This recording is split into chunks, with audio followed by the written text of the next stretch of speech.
Good afternoon, everyone, and welcome to another TMDSAS office hour. My name is Suleyma Menendez, and I am the communication specialist with TMDSAS. And with us, we have Enrique Hasso, which is the TMDSAS director for TMDSAS. And so today we're going to talk about your letters of evaluation. So specifically, how you can stand out from the crowd with the help of your evaluators. So Enrique is going to talk about the different things that you should be on the lookout for when choosing your evaluators. And then I'll talk a little bit more about the letters of evaluation processing.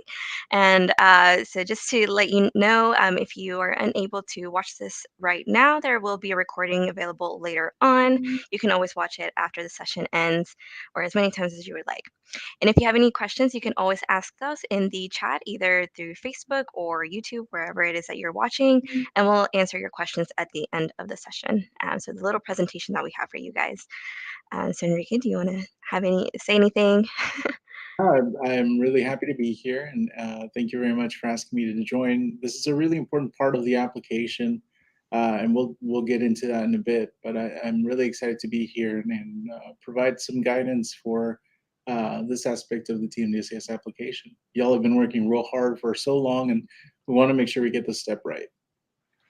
Correct. I just wanted to go ahead and mention I may or may not be looking at the camera, so don't mind me. Go ahead and get started and let you guys know what the agenda is for today, pretty much. Go ahead and add that to the stream. And so again, so this is part one. We'll have part two of letters of evaluation. So for this session, again, we're going to talk about the evaluators themselves, how to choose those.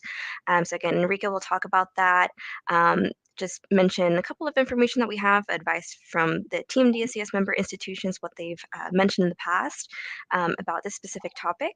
Enrique will also go over about how to choose your evaluators who know your story, how can they advocate for you. We'll also talk about resources that you have available to you, and as well as resources for your evaluators that they can use while crafting your letter.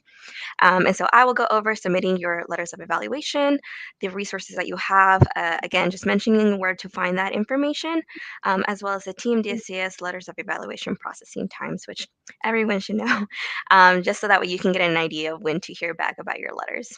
So go ahead and get started. And the third part of this is, again, answering any questions that you have. And we'll also go over some of the frequently asked questions that we have received and we want to go ahead and share with you all. So Enrique, why don't you start us off and tell us more about picking how to choose your evaluators as an applicant. Sure, that's actually a really important question. As we mentioned earlier, this is a applying for professional school is something that you all have been working on for several years at this point. And you've engaged several folks, mentors, health professions advisors, professionals in healthcare, supervisors, and just this wide variety of supporters on your journey that are ready to help kind of give their part as part of the application. And so when we're talking about our letters of evaluation, it's really important that you really hone in on the folks that have been there on this journey with you. Oftentimes, some very outdated guidance would have been to find somebody whose title has the most clout. But unfortunately, that is not the case. We really are more interested in finding out someone who can really speak to who you are, what your strengths are, and how those can come into play when you are actually engaged as a healthcare professional. So to that end, we do have a few resources that we want to share with you here as part of applying to professional schools. So let me get those up. All right. I'm having a few issues with sharing my screen right now. Give me 1 second. Here we go. So with when we're talking about the different skills that you want to hone in on and make sure that that you really help your evaluators kind of assess, the AMC actually has a wonderful list of core competencies that they have developed that are part of the holistic review of each applicant. And so we have 4 different categories: interpersonal competencies, intrapersonal thinking and reasoning competencies, and science competencies. And so in here, you'll actually see some of the key attributes that member institutions are looking for. And while we're pulling this directly from the American Association of Medical Colleges, this does apply pretty well to dental applicants and for our veterinary applicants who don't submit a letter of evaluation, but rather submit an evaluation form. And so these different competencies, service orientation, social skills, cultural competence, teamwork, oral communication, an ethical responsibility to yourself and to others, reliability and dependability, resilience and adaptability, a capacity for improvement, critical thinking, quantitative reasoning, scientific inquiry, written communication, living systems, and human behavior are all equally important in your application.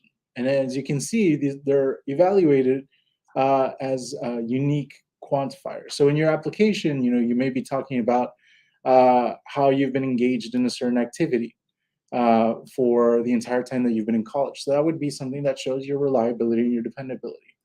Your MCAT score may be showing quantitative reasoning and knowledge of living systems. When we're talking about um, engaging with different communities and making sure that you're able to serve as a leader in your community, that might show cultural competence, teamwork, and social skills, as well as service orientation. And so there are different ways that you can show these in your application. Now, when we're talking about your evaluators, there's this really fantastic resource that the AMC has put out. And let me go ahead and share that as well. And essentially, what they've done is they've taken these core competencies and outlined them in such a way that your evaluators will be able to distinguish what the schools are looking for. So this is actually something that we link on our website, and I'll show you all in a bit. But this is the guidelines for writing a letter of evaluation for a medical school applicant. As I mentioned, dental school applicants can also use this. And this is actually another good primer for veterinary applicants who are filling out the evaluation form. And so it shares some guidelines. You want to be asking evaluators to give an honest assessment of who you are, what you're capable of. This is why it's a letter of evaluation rather than a letter of recommendation. And to make sure that they're not repeating other information that's already available in the rest of your application.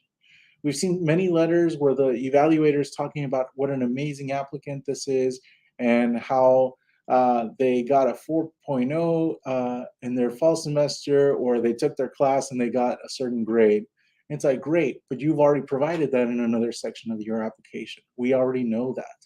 What can this evaluator share that isn't already somewhere else? And so that's what these guidelines are talking about, maybe talking about how you performed in comparison to other folks in your class. So they might say this applicant received an A, but then the evaluator could also quantify that and say, this is in the top 6% of the class that we took that semester. So that shows that that A now carries the weight that you were part of that 6%. In addition, they can also provide context for your overall journey and your overall growth. This is why it's something that we talk about often here through TMDSAS and the Texas Health Education Service. And you bring people to your team that are there to help you and that are actively engaged in your overall journey. Because as they are writing your evaluation letter, they're providing a context for what you've overcome and who you are and what you bring to these professions. And then again, it outlines the core competencies that we just discussed. And this is a really helpful kind of a 2-page document that you can say, share with your evaluators. Your health professions advisors are already well acquainted with this document and with the core competencies. But if you're reaching out to, let's say, a supervisor from one of your volunteer experiences, this is a really great way to help them kind of get into the mode of what it is that the schools are looking for in terms of your letter.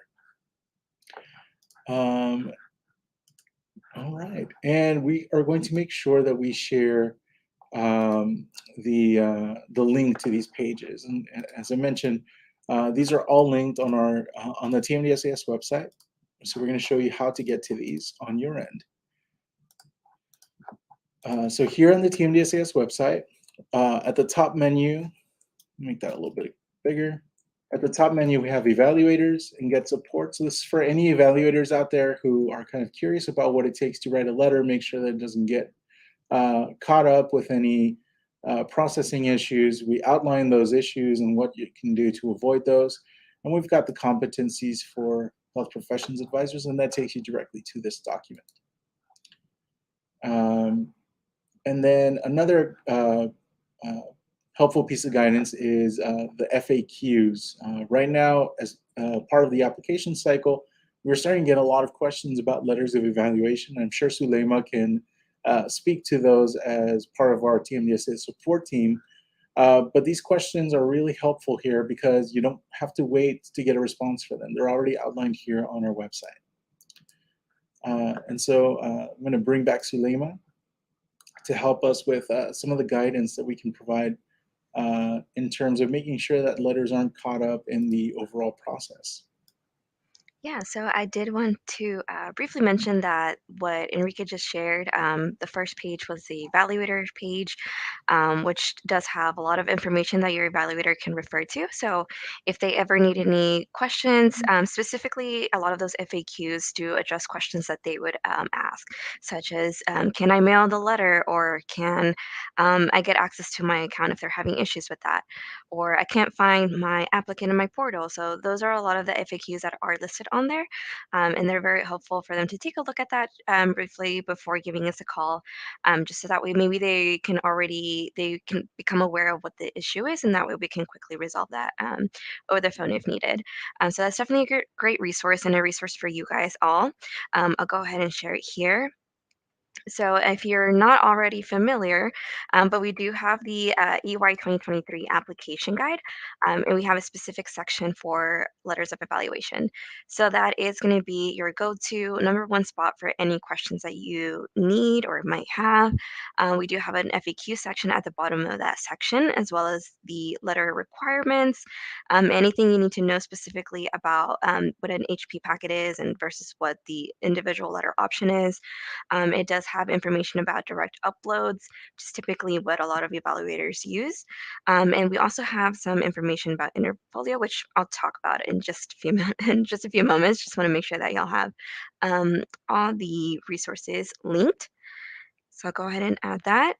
And so here on the screen, you can see the not the activities, the letters of evaluation section of the application guide. So again, it does give you a breakdown of what kind of letters you'll need as a medical, dental, or vet applicant. So you can refer to this, as well as the letter requirements for those who are dental and medical applicants. So as you can see here, your evaluator will need to create a letter that has a letterhead. So it can be professional, whether your if professor is still at that institution, like your main university, they can use that official letterhead. And we do have some times when evaluators are retirees or they no longer work at that institution where you currently attend. That is okay. They can submit a personal letterhead.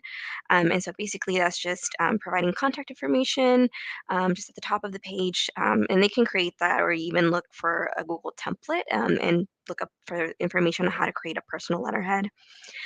Remember that they need to have your name on the letter so that way um, the admissions committee, whenever they review those actual letters themselves, they'll be able to tell who they are talking about. And so another thing is to make sure that your evaluator does have a signature on the actual letter, and most often or not, we do see instances where letters are rejected due to letters not being dated. So a lot of times, evaluators assume that if there is like a date stamp whenever they submit via Interfolio or even directly uploaded to the evaluator portal, that would be fine. But the admission committee actually sees the letter that is submitted on your behalf. So they want to see a date on the letter itself. Specifically, they prefer letters that have that date stamp of May 1st, 2021 and later, in order to be considered for this application cycle.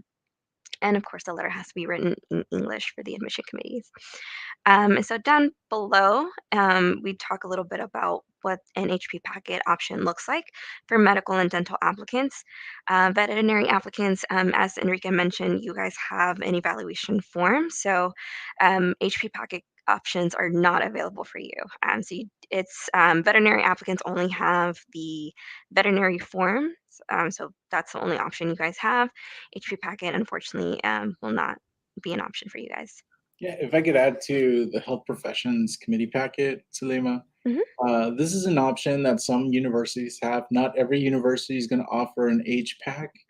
However, for those schools that do offer these, our member institutions are well aware of which institutions offer a health professions committee packet. We actually hosted a session of the Courage sessions about a year ago, where we brought on three health professions advisors from across the state, and they talked about what the health professions committee packet process looked like for them. Now, at this point of the cycle, it's likely that some of the deadlines may have passed to be a part of it. But if our member institutions are assessing an applicant from a university that offers HPAC, but they're not submitting letters through an HPAC, then it raises the question: why didn't the applicant, meet the requirements or go through with their health professions office to help put this packet together?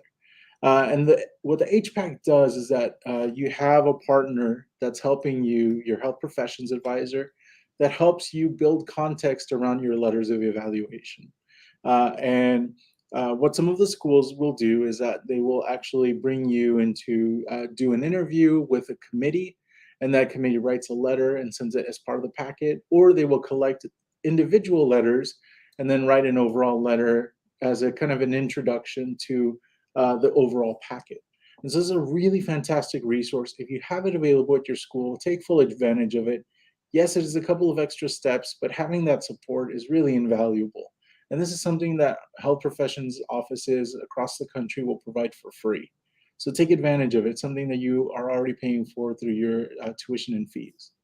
Now, if you miss the deadline or if your school does not offer health professions committee packets, do not fear. There are other options for you to submit letters. We do have individual letter submission opportunities. In that case, the onus falls back on you as the applicant to kind of build that context for your evaluators. So again, this is why it's so important for you to use these resources to inform your evaluators of the core competencies and really share the details of your application so that they're using this space as a valuable way to provide context to your application rather than just repeating everything that's already been said.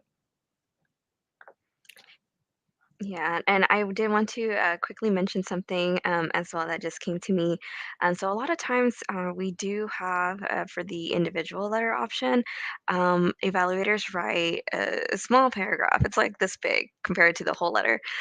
So a lot of times that is very telling because it shows that you don't really have a true like relationship with your evaluator, and they can actually speak on your behalf.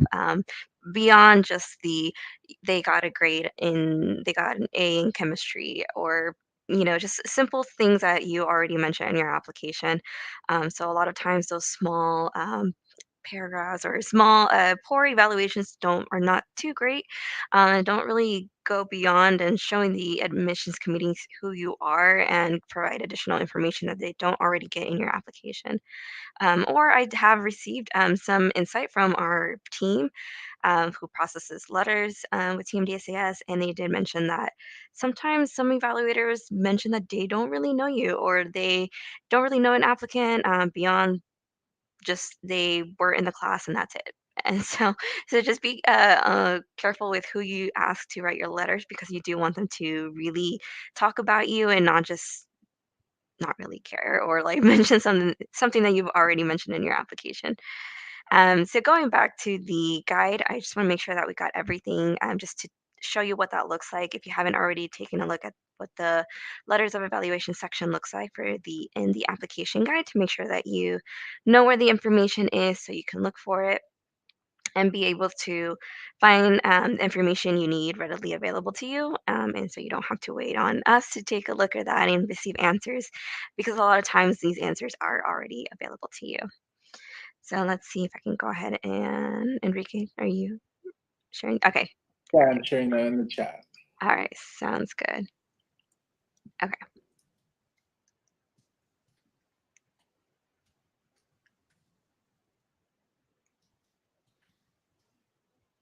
and then I did want to mention as well. So earlier, Enrique did touch base on information or an article that we have specifically about I think it's like the 5 Ws of selecting your evaluator. So I'll go ahead and share that as well. Yep, that's up as well now. Thank you. You already read my mind. So, if you miss a session or you still want more information or clarity on how to choose your evaluators, this article is also a great resource for you to take a look at to help you pick out your evaluator based on what you want to showcase and what you want the admissions committees to know about you. And I think we have one more thing, one more article that I want to go ahead and share with you all. So this one specifically, even though we will have this in part two next week, we'll talk about understanding the processing of letters of evaluation on the TMDSAS side. So we are different than MCAS, so our processing times for letters are a little bit different. And so this article does briefly talk about what that process looks like, how to avoid to have your letters rejected, and things to look out for. And so, just if you want to get an idea of what that looks like and anticipate what we will talk about next week, you can take a look at that article. And If I could the spoil it real quick, yeah, Selena, go ahead. uh, it takes our team 7 to 10 business days to process your applications, or to process your letters of evaluation, rather. Uh, in the TMDSAS application, there are different methods, as Salima mentioned, of delivering a letter. One of the options is for your evaluators to upload it directly. This is our preferred method because that cuts down on our processing time. For those applicants that are submitting letters via Interfolio, that does take 7 to 10 business days. We do have to download the letters from Interfolio, upload them into your application, make sure everything has been met correctly in terms of our guidelines, and and so just be aware that that 7 to 10 business day timeline. We're a little bit closer to a 10 day right now. This is the busiest time of the year for letters of evaluation. And so we ask for your patience and make sure that you use the TMDSS homepage as a way to check to see which days we're currently processing. And so this is really helpful because remember that the TMDSS team that is processing these items are also the same ones that are answering your questions as part of TMDSS support. So if you're sending messages about a letter that you mailed yesterday, we definitely do not have it in our office yet. We don't have it uh, delivered. If it's something that you sent on Interfolio several times, Interfolio will reprioritize the submit date based off of the most recent date. So if you submit your letters on May 16th and then you resubmit it again on June 1st, then your letters will be as of June 1st, not May 16th. So be aware that these little things really cause some delays on your end, and we are doing our best to stay within that 7 to 10 business day. If your letters are beyond the 10 business day of the time when that they have been received at TMDSAS, please do go ahead and reach out to make sure that there weren't any errors in transmitting that. But if you submitted your letters fewer than 10 days, 10 business days, that would be about a week and a half. Then please wait until that time has passed, and we'll make sure that we get to your letters and get those uploaded onto your application. Yes, thank you, Enrique, for touching on that. So we do get this question a lot, especially with Interfolio. So a lot of times when Interfolio sends out notifications that your letters were delivered, that just means that we have them. That doesn't mean that it's on your application and your status page now has our date reflected. And so, like Enrique mentioned, it does take some time to process those letters with Team DCS.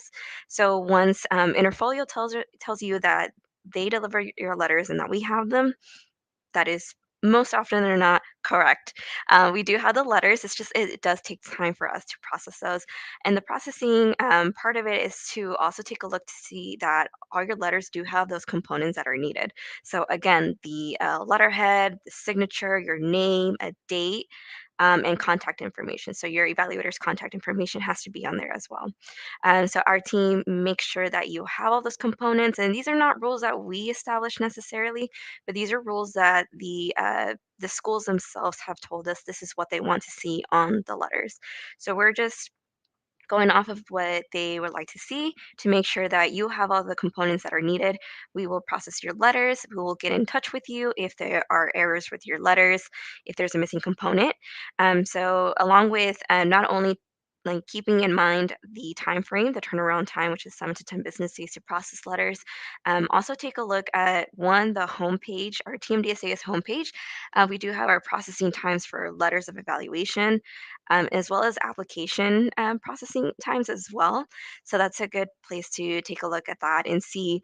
Okay, right now I see that on Interfolio they are reviewing letters that were submitted on. I believe our date right now is the 20th. So as you can see here on tmdscs.com, which is different than your application portal, tmdscs.com, you'll go onto the home page on the right-hand side. As you can see in blue, Interfolio. Right now, our team is currently reviewing letters that were submitted via Interfolio on May 23rd.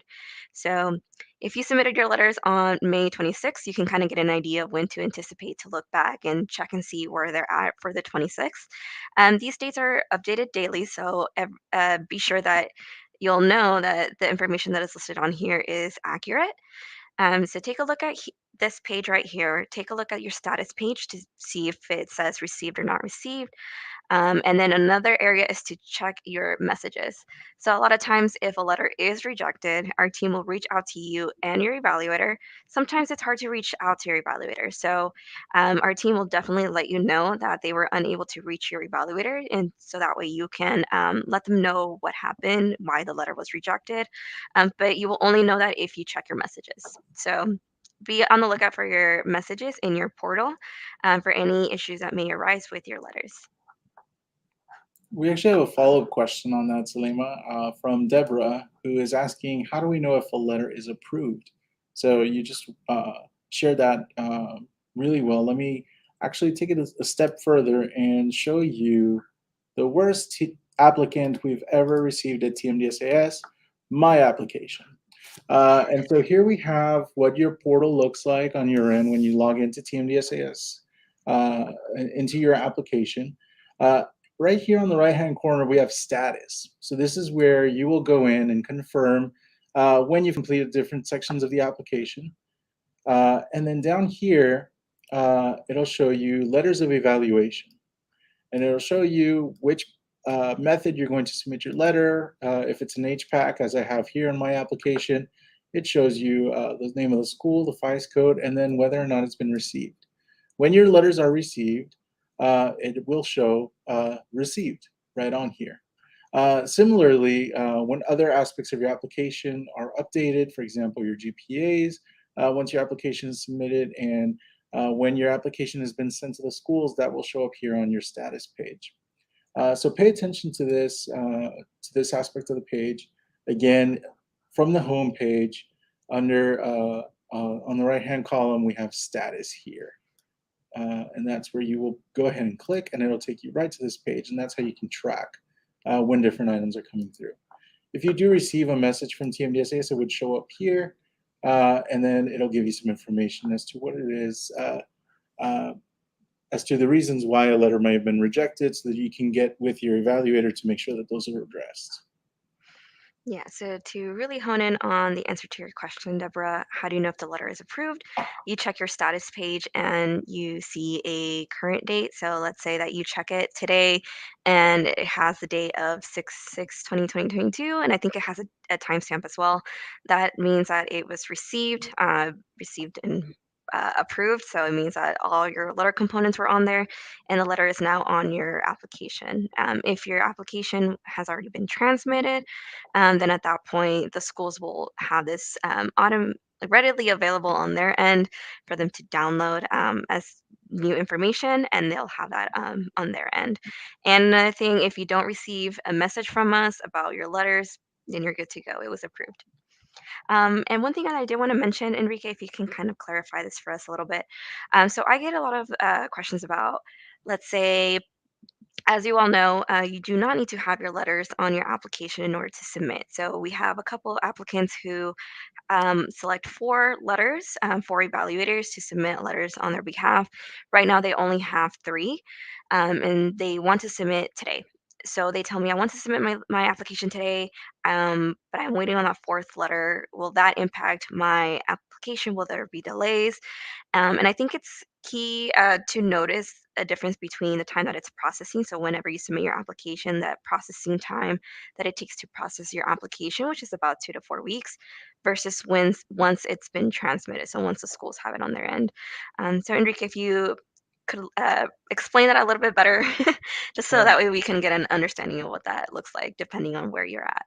Sure. So you actually don't need to have your letters of evaluation processed and filed with TMDSAS prior to applying. This is different from other application services. But the reason for this is we don't want that to delay your processing. So what we at TMDSAS have done is kind of broken out the overall process to get your applications to the school as quickly as possible. And so, in order to have your letter submitted to TMDSAS, you want to make sure that you go through the letters of evaluation section and create those different evaluators that will be submitting letters. So once that information is published, you may begin to start sending letters in, and we are able to match them back to your application. But they do not need to be uploaded and ready to go by the time you hit submit. This is a Again, this is to your benefits. You don't So you're able to submit earlier and get those applications out to the school sooner. Now, I do want to point out that we're currently not in the interview season for the schools, but as we get later and later into the summer and interviews begin, some professional schools may wait until those letters of evaluation are received in order to extend offers for interviews. Similarly, for test scores, some schools, well, first off, for test scores, you don't need to have those submitted to Team DSAS in order to submit your application. However, some schools, once we get into the interview season, and this is typically around August, some schools may not or may wait to receive those scores in order for you to receive an invitation to interview. So, again, you do not need to have your letters, you do not need to have your test scores in so that you can submit your application. You can submit your application without those. And just as a quick point of information, do not send in your transcripts until they have been requested by TMDSAS. This is not a aspect of your application that is required until much later in the process. In the meantime, the way that we're able to do this as TMDSAS is that you have agreed as an applicant in the certification page that all of the information you've provided is complete and accurate to the best of your ability. With that information, we're able to continue through the admissions process without your transcripts. However, once transcripts are requested by TMDSAS, send those in and we'll process them. But do not send in your transcripts unless you have received notice from TMDSAS that they need to be submitted. Correct. We really want to emphasize that because it is something that is not necessary on your application. It does not cause any delays with your application at all. And right now, our team is processing transcripts from EY 2022 applicants. So, as an EY 2023 applicant, if you're sending that in, that is causing some delay for those applicants who are matriculating. So, they are starting school in either the summer or the fall. So don't send those in just yet. And if you do send those in, we won't actually keep those on file. So we don't want you to send those in, save money, and just wait until we request them. I'll go ahead and share another item, well, another question that we get. So I'll go ahead and try this and add the banner here or the question here for you all to see. Okay. Can letters be sent to specific schools? So the answer is no. So once you select your letters, so let's say you have 4 letters of evaluation that you will have submitted on your behalf, your schools will actually see all 4 letters. So they won't, you can't choose, this is the one I want Dell to receive, and I want this one to go to tech. No, so all your letters are sent to your schools equally. So if you selected all the schools in your application, all your schools will receive those exact same 4 letters. And we've had some questions from applicants that some schools only require 2 letters. How would they choose which letters they want to see? So they will, again, they have access to all 4, so they'll see all 4 letters. And so up to them, it's up to them to select the 2 that they have for the minimum requirement. But um, they will see all the letters, and you don't have specific letters that can go to specific schools. And let me take a look and see. If you have any other questions, right now, if you're watching, go ahead and ask those in the chat and we'll answer those for you guys. But for now, I'm going to see if we have any other questions that we have received in the past and we want to go ahead and share with you all. Yeah, while you do that, we do have. I do want to talk about the veterinary evaluation form that we have. This is a form that's been created in collaboration with our veterinary schools, Texas A&M College of Veterinary Medicine and Texas Tech University School of Veterinary Medicine. Uh, the reason for these evaluation forms is that they align better with each one of these schools to identify applicants on a more uniform way. And so the way that the evaluation forms are outlined, it's not a long essay form, as you might see, or a long narrative, as you might see with a letter of evaluation. However, it does take some time to be able to complete, so the evaluators do have to have some time to be able to complete it. Something that I do want to emphasize is if you are a veterinary applicant and you're working with your evaluators on making sure that they are able to get through the section, make sure that they're aware that the application will actually time out after 60 minutes. The form will reset and will not allow them to submit their information. Now, what this looks like on the user end is that you can have a web page open, for quite some time. I'm sure y'all have left a tab open overnight. With the TMDSAS application, after the 60 minutes, it locks you out behind the scenes. However, you may still be able to appear to make some changes on the TMDSAS application, but because you've been logged out, or logged out, not locked out, those changes will not save. So please emphasize, if you are a veterinary applicant, talk to your evaluators and make sure that they're aware that after 60 minutes, the application will log them out and they'll have to re-sign in. So make sure that they're paying attention and making any changes within those 60 minutes in order to avoid any issues. We definitely do not want them to lose any of the information or any of the insights that they have to provide for you. Yeah, and if they do have any questions about the form, and perhaps maybe they left something out or they're having issues with that, they can always reach out to us via info@tmdsas.com, or they can give us a call. And also take a look at the evaluator page because some of the FAQs that are listed there were inspired by the veterinary evaluation form. It tends to give our evaluators a little bit of a tricky time, so we did create a lot of those FAQs around that specific topic for that form. Mhm. So have your evaluators take a look at that. And I did want to go ahead and add this banner. I see we have a question as well, but since it's about test scores, we'll finish what we have for letters and then we'll address your question.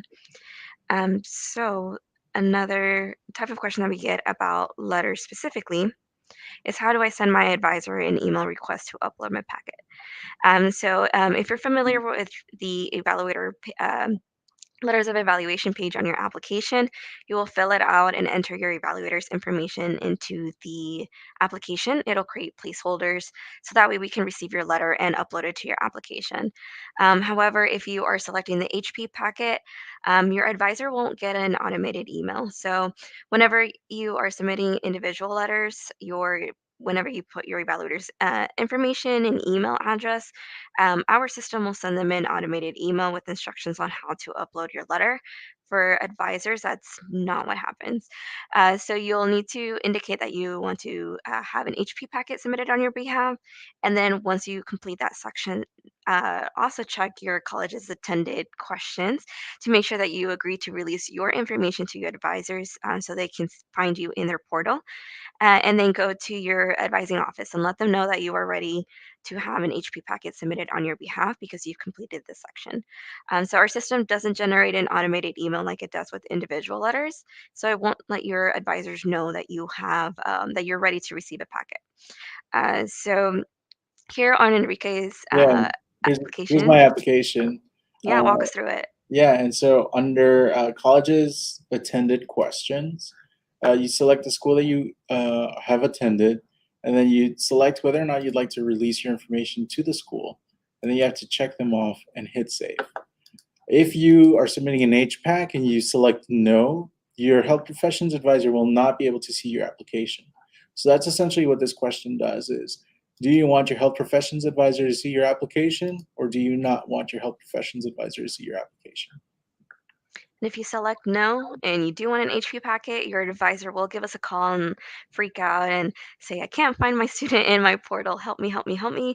And it's usually we know this is the first place that we need to check because more often than not, the answer is no. And that needs to change. So and that's usually the easiest way to fix that issue for your advisors. To make it easier on them, they do have a lot of applicants that they're submitting HP packets for. So make it easier for them, select yes, and that way they can find you in their portal and upload your packet quickly. All right, and I think we have two more things to talk about letters just to have this and answer this for everyone. But sometimes we have some questions from applicants asking about this specific questions. And Enrique, I'd like your help to answer this one. Sure. So the question is, can I have multiple people contribute to writing a letter for me? Can my evaluator have two people sign off on it? That's an excellent question.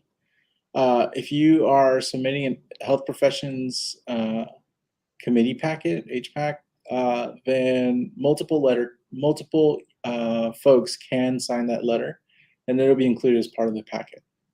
If you are submitting an individual letter, then it would not be accepted if it has multiple signatures. Only one signature is allowed because it is an individual letter. If you're submitting a committee letter, then you should select health professions committee packet, and then we'll process it accordingly.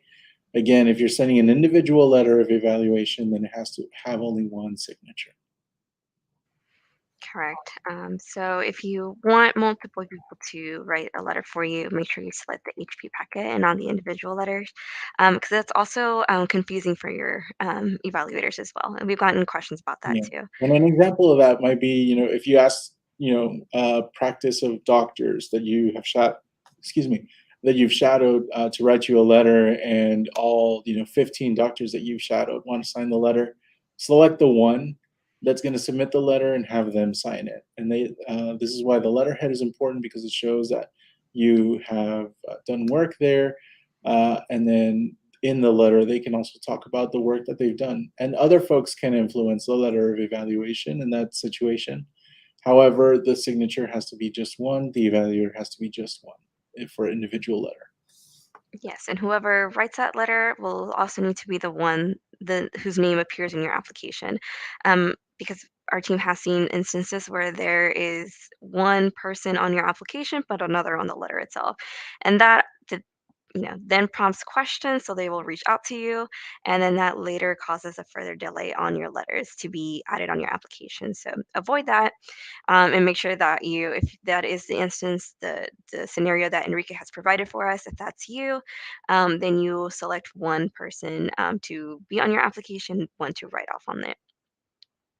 And the last type of question that we get from letters is the following. How do I know if the email request was sent to my evaluators? So the easiest way is to double check with your evaluator. We've recently been receiving some questions from evaluators saying that they are ready to submit your letter, but they have not heard from us. They don't know what to do, and they're they're ready, but they don't have any information on how to get that letter to us. So when we check your application, we see that your application section is blank. So Enrique, if you can go back to the application guide, sorry, the application itself, I want to show what that looks like. Okay, so in the letters section, you select individual, and then you go down and you complete your evaluator's information. So you'll have to enter everything in, first name, so the salutation, first name, last name, relationship to you, either your current or former professor, research PI, how it's going to be uploaded, and an email address. Once you enter this email address, and we'll talk about it in just a minute, but usually whenever you have that email address, they will be receiving an automated email from us. Make sure that you check yes or no for waiving your rights to the letter. That means, yes, I want to see this letter. No, I don't want to see it. So if you don't want to see the letter, it's just yes. And then you hit create letter request. Very important. And so once you click that, it should prompt you to then the same information here will appear again and blink, and then you'll have to fill out the information for a new evaluator. And you'll have to do this 3 times because the minimum requirement is 3 evaluators, 3 evaluations. So as you can see here, it says please complete the following. You're missing 2 letters of evaluation. So ignore the veterinary part because we're not doing the veterinary just yet. This is just for medical applicants, medical and dental applicants. So you'll have to fill in this information 3 times, once each for each evaluator. And once you enter all 3 in, then you'll be able to save or click save and continue. And that'll save your work. But if you do what Enrique just did, he only entered 1 evaluator in the application and he clicked save, the section will actually not save. So a lot of times, when evaluators ask where is the email? Like, I'm supposed to upload a letter, but I don't have any information. And I go to your application and it's blank. It's because you only filled out 1 or 2 evaluators in at the same time instead of 3. And so therefore your work did not save and your evaluators didn't get any information, no links, no emails from us. So they are easily as confused because of that reason. That's exactly what just happened, where I took off the veterinary school so we would only have the medical, Mhm, and then I did not hit save, so now I've lost my placeholder, mhm. and so that's exactly what happened here. Yeah, so make sure that you enter all 3 of your evaluators' information in at the same time. So you'll fill in this particular section 3 times, and then you'll be able to click save, and it'll save your work. Otherwise, it will not, and your evaluators will not receive any automated emails from us indicating them where to go to upload your letter.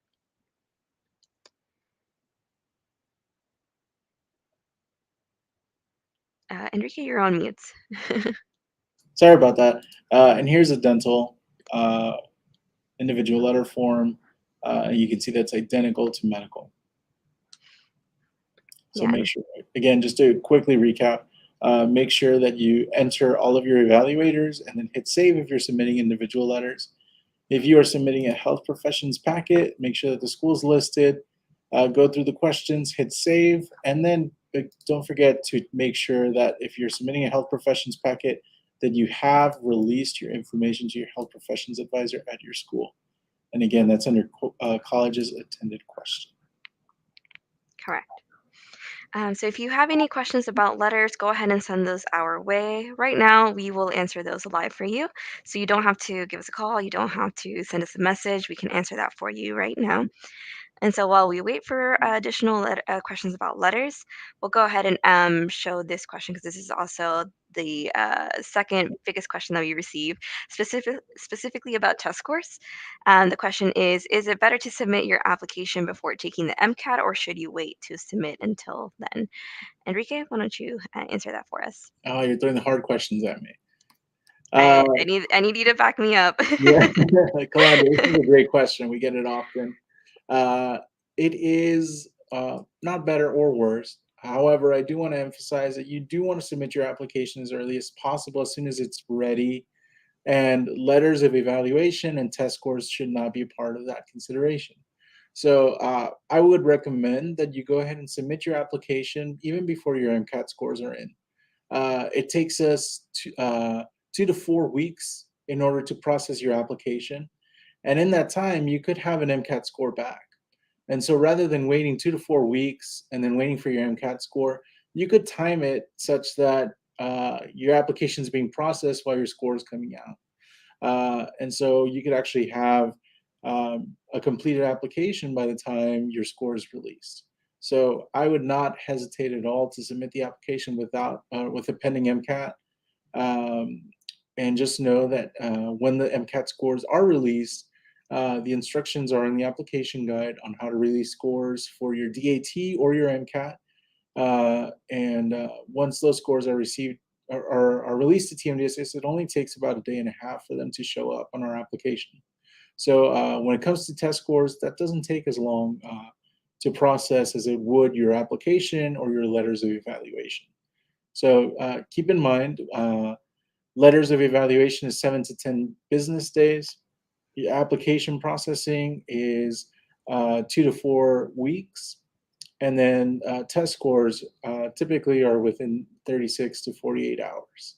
So use that information to help you time your application so that you know at which point to submit different aspects of your application so that the schools have a complete application by the time that you have a target to get your full application in. So thank you, Enrique, for answering that for us.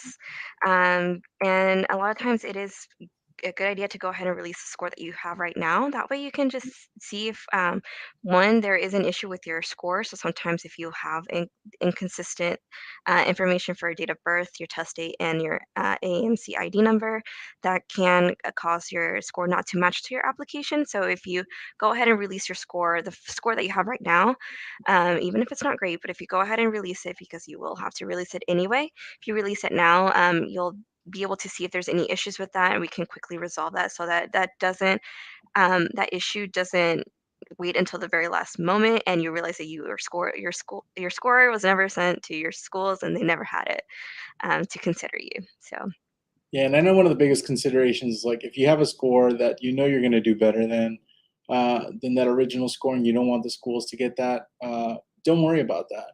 If you have a score that is not at your goal and you're going to retake the MCAT, the schools will see that information. And even if you wait until your new MCAT score is in, they're still going to see the previous MCAT score. So don't feel that you have to hide something from the schools. If you have a score that isn't at where you wanted it to be, but you're planning on retaking it, the schools will get that information and they'll see that there'll be a pending MCAT test or a DAT test and then they'll know when to expect those different scores. correct. So I don't see any questions in the queue, or in the queue. So used to that word. So I don't see any questions coming in. But if you do have any questions, don't hesitate to send us a message in your TMDSAS application portal. Now that you've started your application, that is the best way to communicate with us. And just let us know if you have any questions. Enrique, do you have anything else that you'd like to say? No, and thank you all so much for joining us today. Hopefully, you have some information to take back to your evaluators on writing a better, more competitive letter of evaluation that really tells your story. And as Sulema mentioned, if you have any questions, use the resources that we have available, the application guide, the articles that we've linked here. But if you have any questions beyond that, please do feel free to reach out to us by sending us an instant message through the application portal. All right. We'll see you guys next time. Stay tuned for the next part two of Letters of Evaluation. And we'll talk more about the processing and ways to diminish the possibility of getting your letter rejected. So stay tuned. We'll see you guys later. Bye. Bye bye.